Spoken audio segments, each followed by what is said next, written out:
Welcome to Christ and Culture, where real people talk about real things and how it affects our walk with Christ. I'm Oskar, I'm the host, and to my left I got Janeen. I'm just happy to be here. To my right, Nicole. And to her right, Jelani. All right.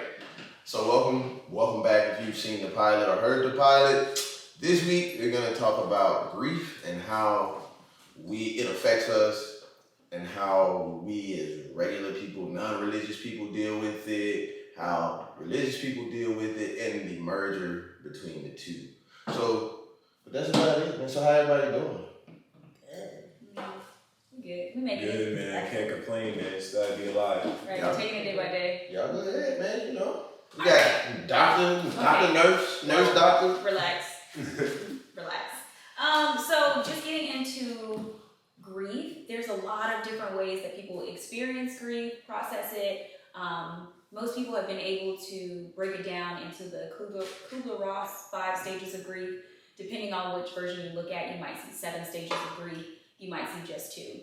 But they break it down from denial, anger, bargaining, depression, and ultimately acceptance. So we can, I guess, kind of go through all of those. I'll just give you guys a brief summary of what each stage is like and kind of an example, if that's okay. Yeah. Before we get I forgot, we all brought a little prop in this time. So for me, to kind of help describe who we are.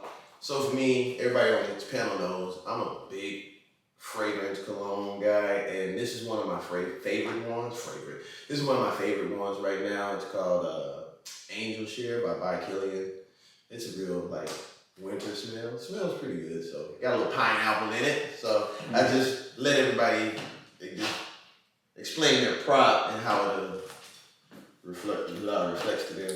I brought a mood flip book with different words because I love learning new words, and so I know that's kind of nerdy, but it's a thing. It's a real thing about me, and y'all probably laugh because y'all like, you totally see it. Yeah.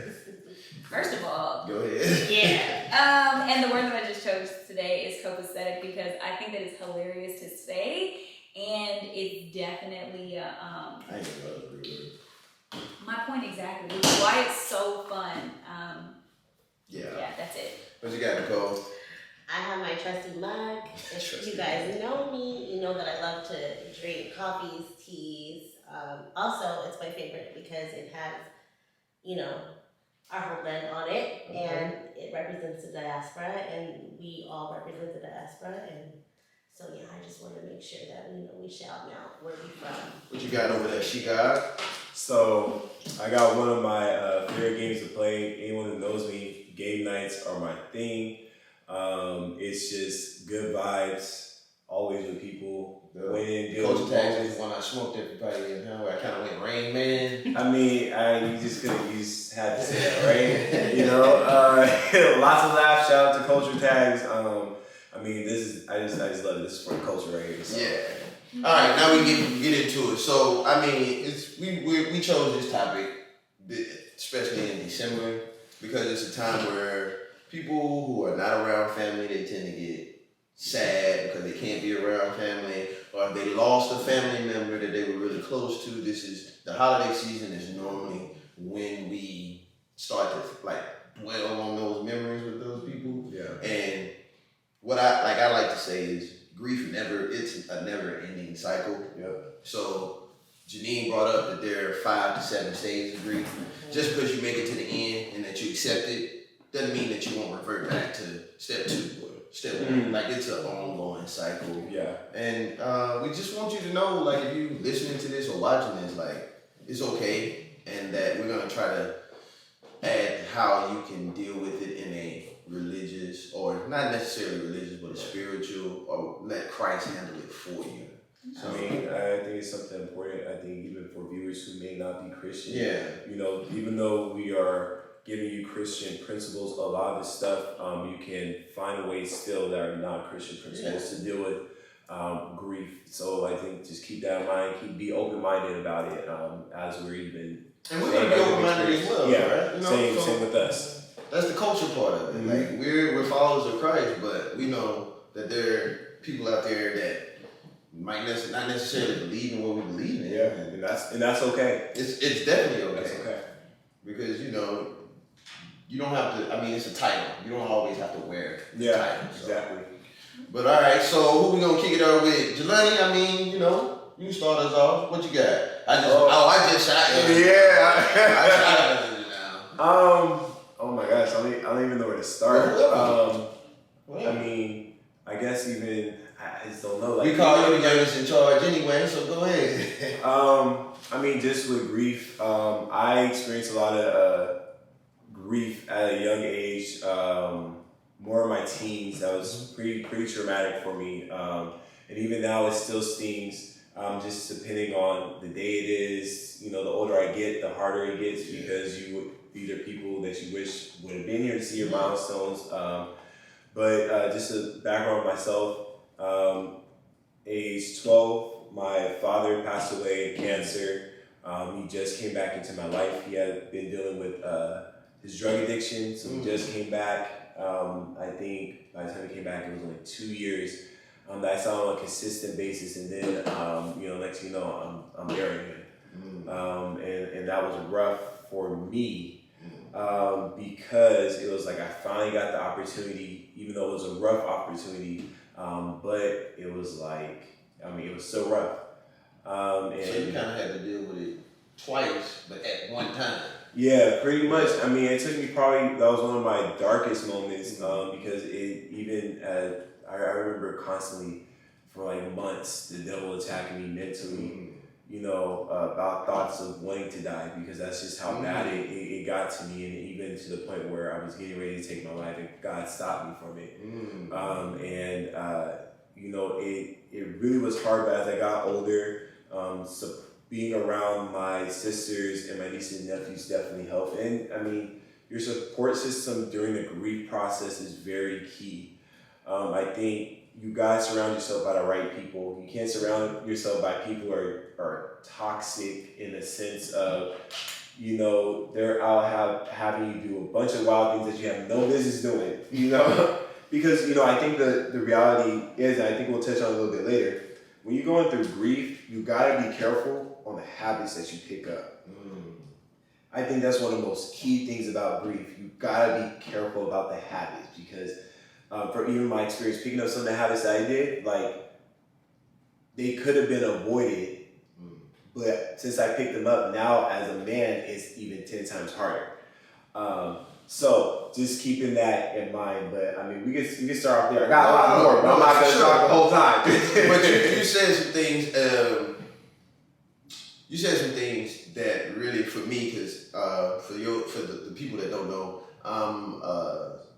I've just about 2 months ago is when I decided to recommit my life to Christ. So it was about a 12 to 14 year span where like we say, I was in these streets, you know what I'm saying? So, and being in these streets, you lose people, things happen, and kind of to hint on the stuff, or to speak on the stuff that you hinted at as far as like the habits. Yeah. So, I'm an 11-year Navy veteran, I'm currently still serving, and I joined in 2011, well almost 11 years, joined in 2011.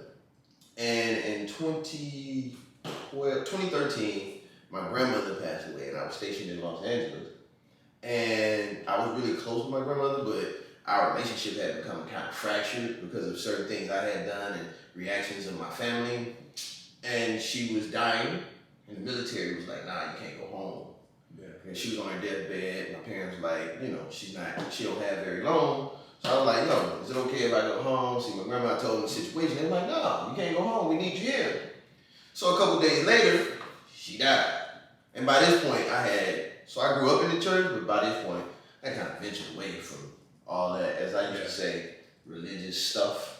So I had ventured away from it, and to just go back to what my point is, the habits. When I found that information out, I went and bought me a fifth of brandy, or whiskey, yeah. And being from Alabama, drinking it's kind of like a rite of passage type of thing. We drink to get over everything. And I started, looking for comfort at the bottom of the bottle.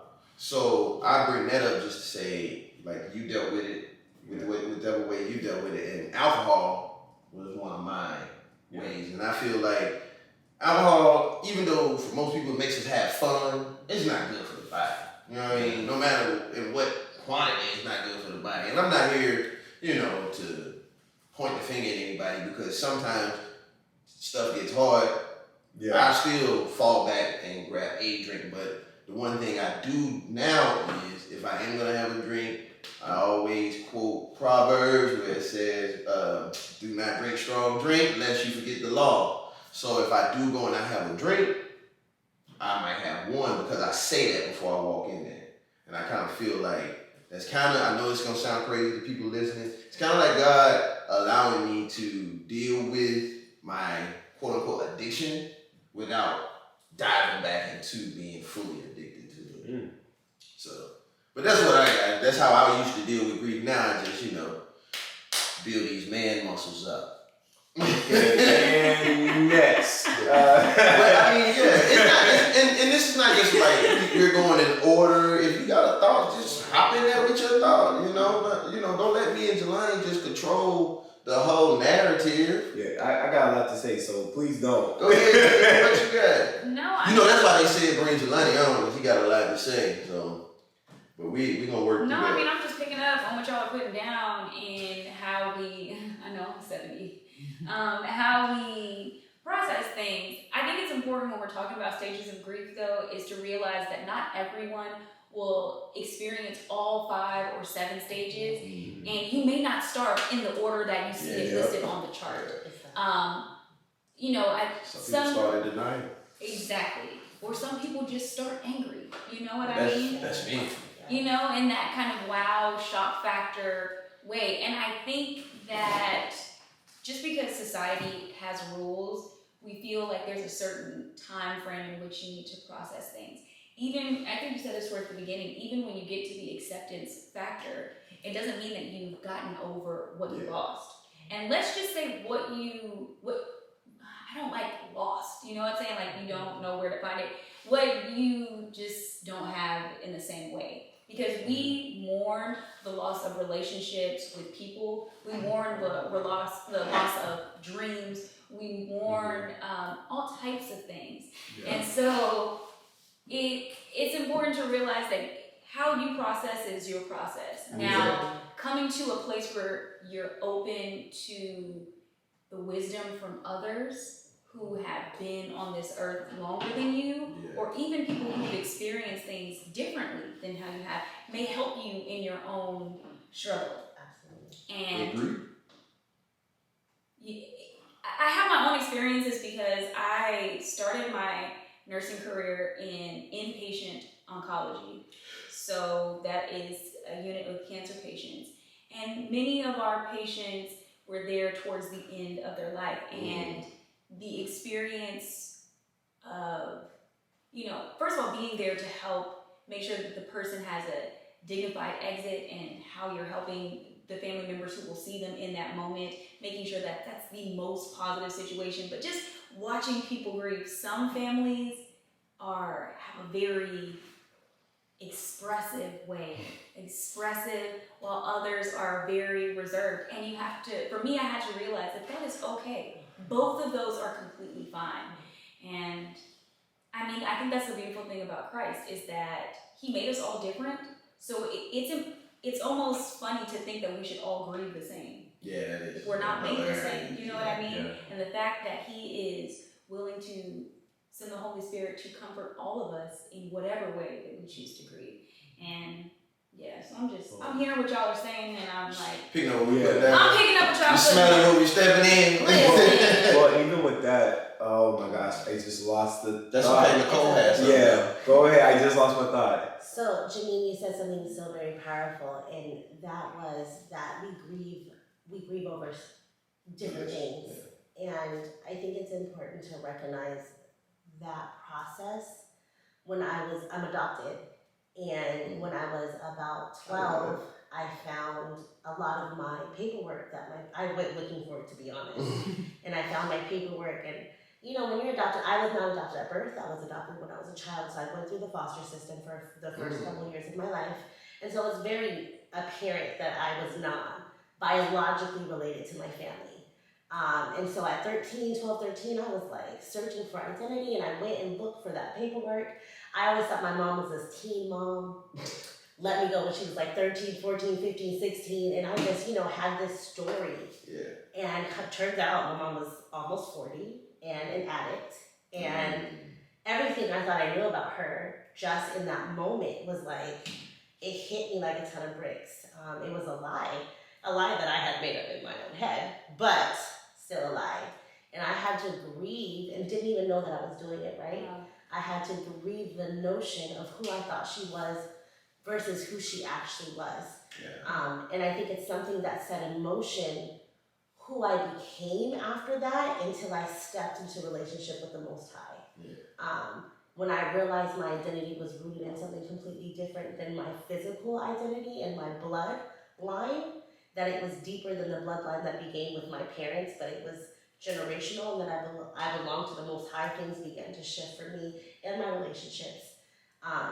So I say that to say, like, the grieving process is really different for everybody, and it really is based on somebody's experience. However, the healing from it, I think it's important for us to talk about it, because I didn't talk about it. These are things that some of my closest friends may be hearing for the first time on this podcast, because I didn't know how to gauge that conversation even with my parents.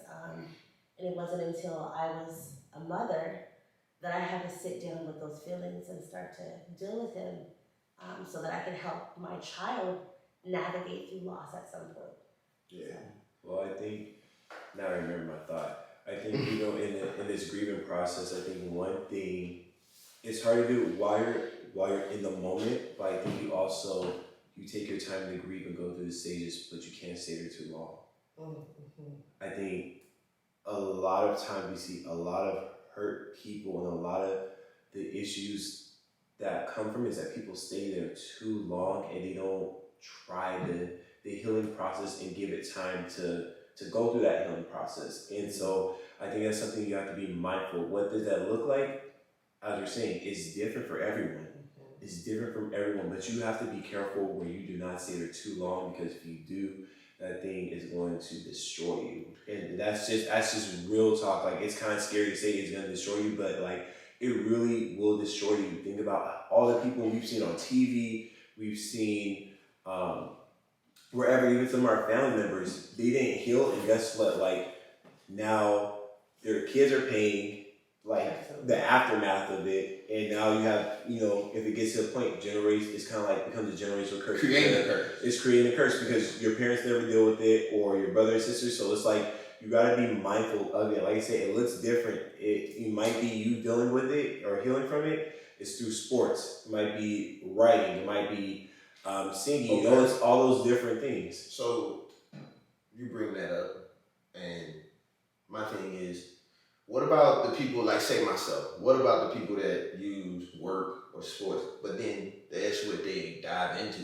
because that's their way of avoiding the feeling? You get what I'm saying? So, like, I'm sad, so instead of dealing with why I'm sad, I'm going to go work out, or I'm going to go to work, and I'm going to just put in 12 hours. Like, I got a guy I work with, and, like, he has autistic children, and, like, he doesn't get a lot of rest at home. So in the military, we have a pretty stressful job as it is. Yeah. And then he doesn't have a getaway. He doesn't have a getaway from work. So, like, I think he's quietly grieving, not even knowing he's going through something. So, like, he gets about 4 or 5 hours of sleep a day, but he'll come into work and literally just stay there until 6. We get to work at 7, 7:30, 8 o'clock. And he'll stay there like 6:30, 7 o'clock at night, just so he don't have to go and deal with home. You know what I'm saying? So, like, what do you tell a person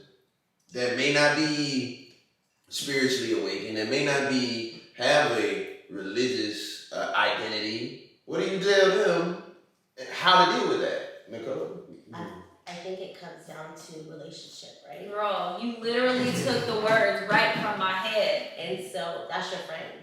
And you may not have the capacity to help him in the way that he needs, but you know that he's tired. It could be a situation where it's like, yo, son, why don't you come over after work? Oh, We'll have dinner. That's And military people. I don't really deal with military people like that. but what if this is okay? So for conversation's sake, right? I do, but I get what you're saying. Like I do when I see him walk in and talk. He look like dead tired. I'll be like, hey, let's take a walk. Let's talk. Let's go to lunch. I do stuff like that. So it goes back to what I was saying. Even with my what happened with me, community. Yeah. Your community means everything. I think like after being out of college and stuff, like I'm starting to realize the importance of community. Like you have to have a good community around you. Your community doesn't need to be a bunch of people. Yeah, it can be 2 people, 3, and that's it. But like you gotta make sure that in this process that you are not finding those people, but you allow those people into your space. But when you talk about community though, like you're more likely to deal with people that are similar to you or share some of the same interests as you. And like I feel like me and my shipmate, my coworker, we have a good working relationship, and I care about him and his personal life, and I'm sure he cares about me and my personal life. But as far as like trying to make him a part of my village or me becoming a part of his village, we don't really have that middle ground where we can meet on. And because it has like, we talked about it yesterday, it's like, what is connection over conversion was one of the topics from yesterday. Yeah. But he and we're able to only connect on somewhat personal, but mostly a professional level. So therefore, and I'm the type of person, when I'm off of work, you are off of work. I am off of work. That's understandable. Please don't talk to nothing to me about Joe Biden's Navy after work. After 16 or 4 o'clock, we don't need to talk about it no more. That's just how I am. Yeah. But that's where the beauty of interceding for others comes in, right? Definitely prayer, yeah. So Nicole was talking about relationship.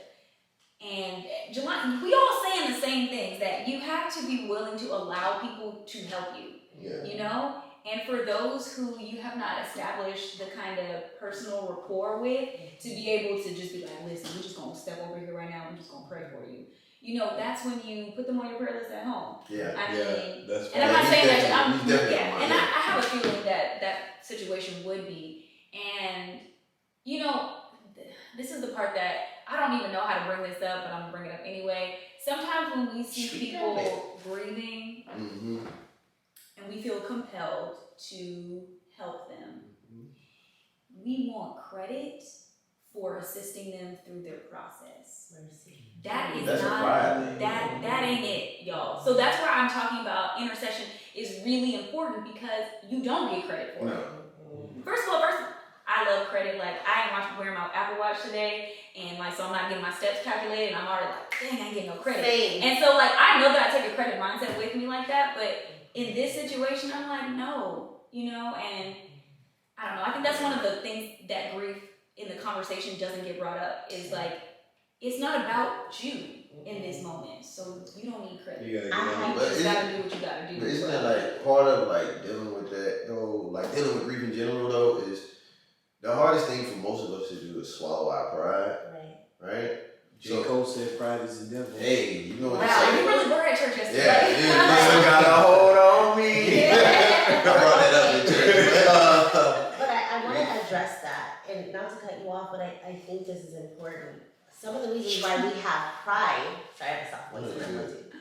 Some of the reasons why we have that pride is because we haven't dealt with self in our own grief. And if we're not grieving properly, we cannot teach somebody else to grieve properly. We cannot lend assistance. We cannot be the support system. And then it comes down to pride at the end of the day, because it's about us. And when we learn us, then it stops being about us, and it starts being about who needs to be helped. And so, if I were going to say anything to your friend, not knowing your friend, right?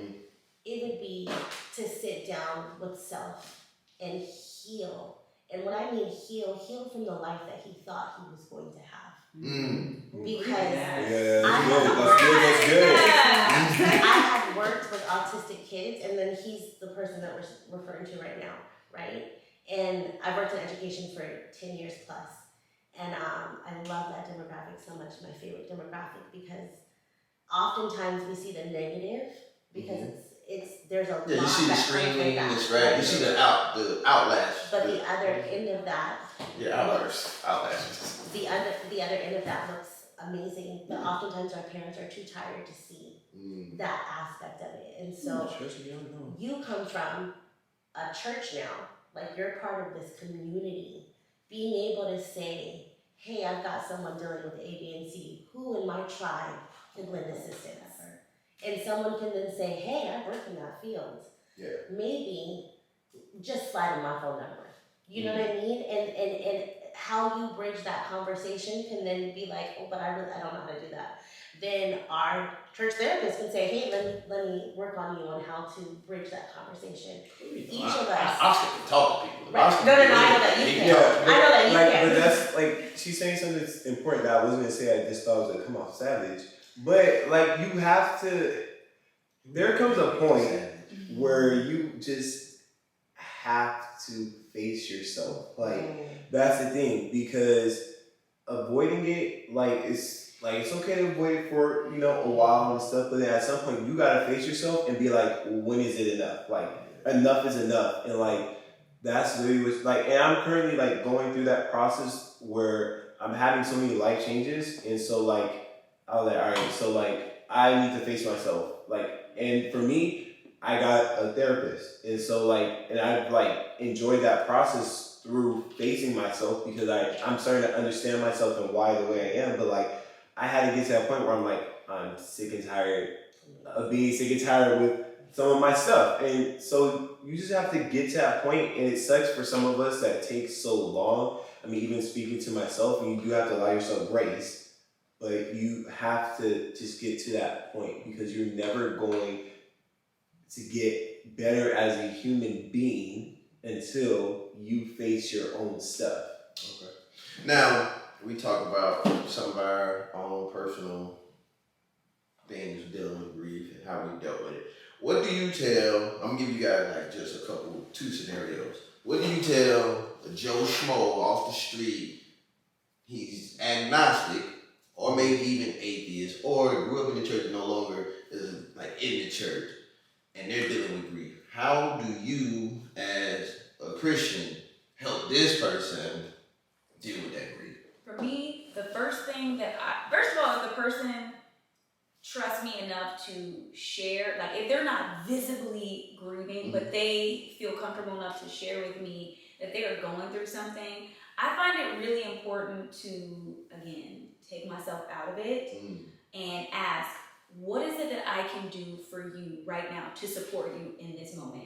Do you need me to help you with some meals? Do you need me to, because you're afraid of what you might do to yourself, to literally stay with you? Okay, you know what I'm saying? To stay with you so that way you can get some rest, or if you just need to cry it out and you need me to refill the Kleenex box. So just being their shoulder. Right, but putting the person first. Putting the person first, but also giving them some, because when you're grieving, part of what makes it so difficult is that you have no control. So giving the power back to the grieving person by saying, what is it that I can do for you in this moment? And that has nothing to do with, it does. It doesn't visibly have anything to do with Christ, but Christ is about relationship, right? Well, so they're seeing my relationship through Christ, and maybe they'll be inspired. Your walk is inspiring them.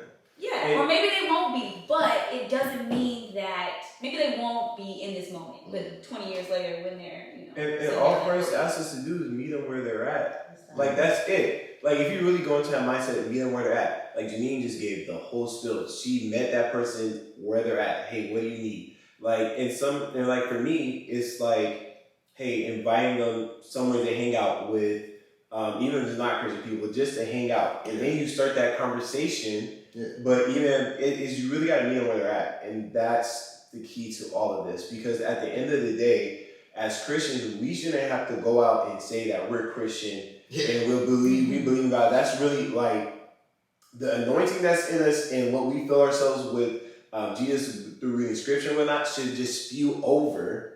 And so then, it picks up, But if I gotta tell you I'm a Christian, that means I'm doing something wrong.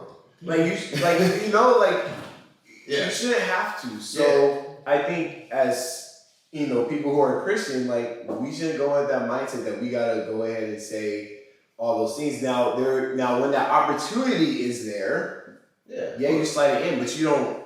Our job not to convert them or all that stuff. You just slide it in there and it's leave funny it at that. It's funny you say that because I know most Christians know about like the Great Commission, and the job is to bring people to Christ, right?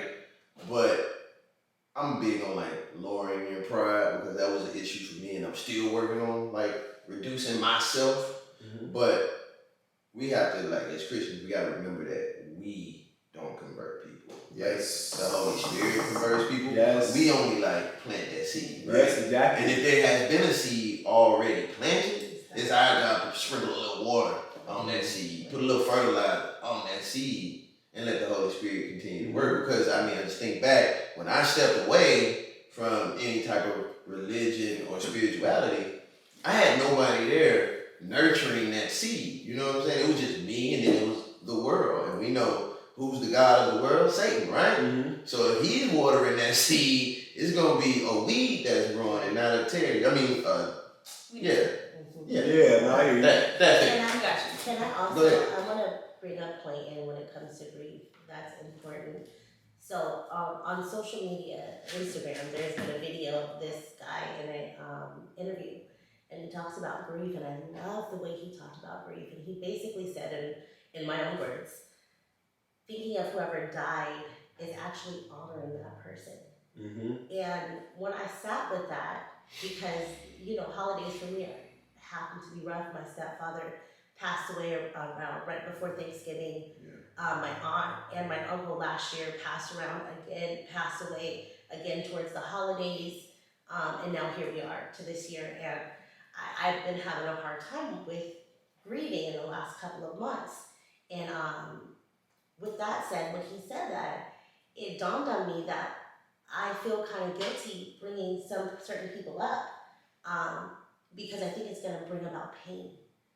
And instead, I said, you know what? I'm going to think of good things when I think of this individual. I'm going to think of, and even the painful things, let me think of the lessons that were learned in the midst of it. My stepdad that passed away, I was in my 20s, and he happens to be Jelani's godfather.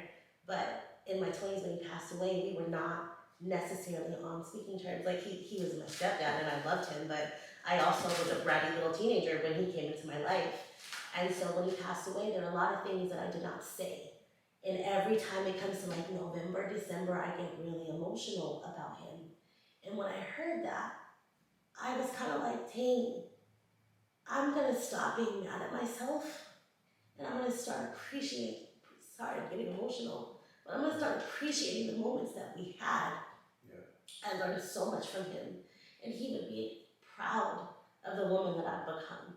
And in that moment, if I could offer anyone that's a believer or not, it is that we embrace the feelings that we're feeling. We do not stay in the negative because it's just like our words are powerful. You could speak out, I'm hurting, but then you need to then say, but I'm gonna be okay. Because that doesn't allow you to stay into that negative place. And so moving forward, I want to offer that to anybody. It's time for you to speak a different reality. If you're in a place of pain when it comes to a loss of someone, it was not a loss. That time ended because it was time for it to end. Be happy about the time that you had and remember those moments. And if you must go to the negative, just remember to switch back over. Because it's going to make your day a lot more brighter. More brighter. And that's verbalizing acceptance right there. It is flipping the narrative to honor that person by saying, I'm so grateful for the time that I did have. Absolutely. And that's acceptance. Again, it's not saying like, I'm over it. No, I'm appreciating what I have. And that's valuable. And anybody, believer or not, can appreciate that. Understanding what it's like to verbalize acceptance for grief. I feel that. So, all right, now the next person is, that Christian. Like, as a person of culture, how do you tell that Christian, like, how do you help that person deal with Oh, okay. So I misunderstood your question. I thought you were going in maybe somebody who is not of the same denomination, but they're also a believer, but they are experiencing grief. Denomination doesn't matter. Yes, because we have a different belief. Well, I do understand. State of dead. But so that's where I thought you were going. Well, state of the dead, like conversation. I was like, as far as state of the dead, that can for be everyone a whole nother podcast. State of the dead, like episode right I there. was like, I don't know if I'm ready to answer that. But so we're all up here, Seventh-day Adventists, and the state of the dead. We do not believe that people die and go to heaven, go to purgatory, go to hell. We believe you go to sleep. It is documented a number of times in the Bible. You just use one of the most popular ones, Lazarus. When they asked, what is Lazarus? Jesus said Lazarus is sleeping. They essentially, I'm paraphrasing, but they essentially was like, well, why don't we just wake him up? And he had to just be frank and be like, Lazarus is dead. So you can find throughout the Bible and a number of stories that death, you're going to rest until Jesus returns. Yes. And the dead, like I always say, I put it on my Facebook like a month ago.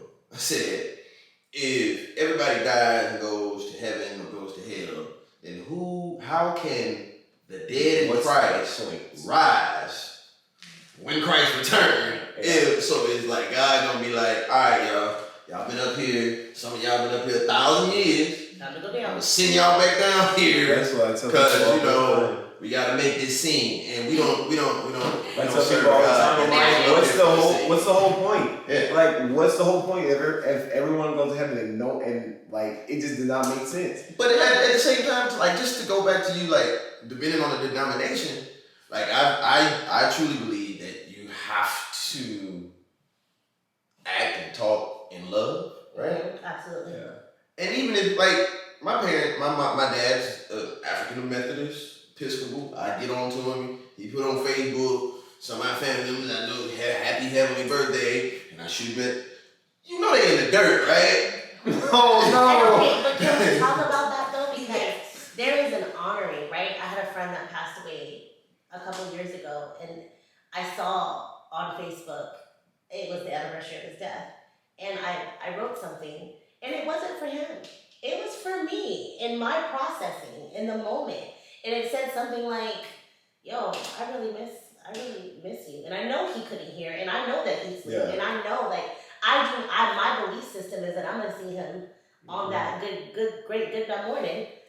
But for my processing, I needed to say out loud, I really miss you. I really what I'm saying is when because you got Baptist, you got A&E, and people know you to be a Christian, and then you're just kind of pushing the narrative that when you die, you go to heaven. And my elder, the one that helped me learn the Adventist way, Elder Michael Fields, right?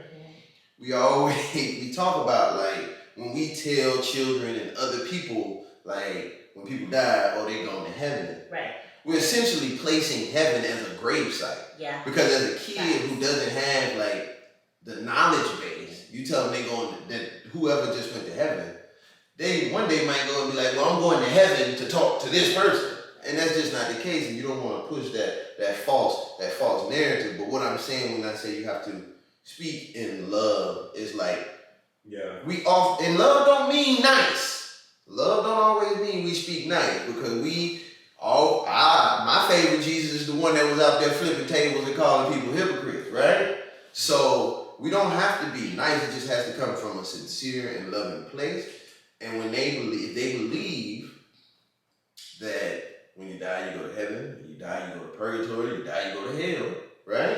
Mm-hmm. Why don't we just have, hey, let's sit down. Let's just read some things. Mm-hmm. And I'm not gonna hit you over the head. I'm definitely not a person that's gonna take that book and bang you across the head. It always depends on a person, because they just have to be willing to be open. Yeah. Open-minded. But if they friends with me, they probably are. I think for me, it's a fine line.